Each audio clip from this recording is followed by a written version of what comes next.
Allora, con Michele Corso, segretario generale della FICTEM del Veneto. Michele, qui insomma c'è sciopero oggi alla ABB, il gruppo a livello nazionale conta 4.000 dipendenti, qui c'è il contratto gomma plastica, i dipendenti che perdono il lavoro per la chiusura sono un centinaio. Ecco, cosa sta succedendo? Perché siamo arrivati a questo anche se l'azienda funziona?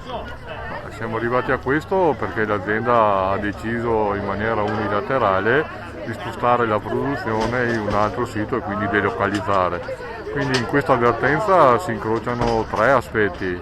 C'è un aspetto delle grandi multinazionali che vengono a fare shopping nel nostro paese e vogliono competere solamente attraverso il costo del lavoro e quindi fanno scelte scellerate come può essere la chiusura dell'ABB di Marostica. Poi c'è un secondo ragionamento che riguarda il territorio, che è inammissibile perché chiudere un'azienda dentro un importante territorio come è il comune di Marostica significa depauperare un territorio e c'è una terza questione che riguarda ovviamente il lavoro, che non possiamo rinunciare a 100 e passa posti di lavoro.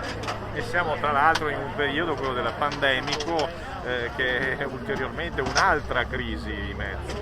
Sì, tra l'altro appunto questa situazione sanitaria della pandemia non aiuta, è una situazione che ha messo in ginocchio il paese e quindi credo che sia anche per questo inammissibile che una multinazionale possa decidere di fare questa scelta. Io spero che si apra un tavolo di trattativa per mettere sul tavolo tutte le condizioni per far ripartire questa importante realtà produttiva.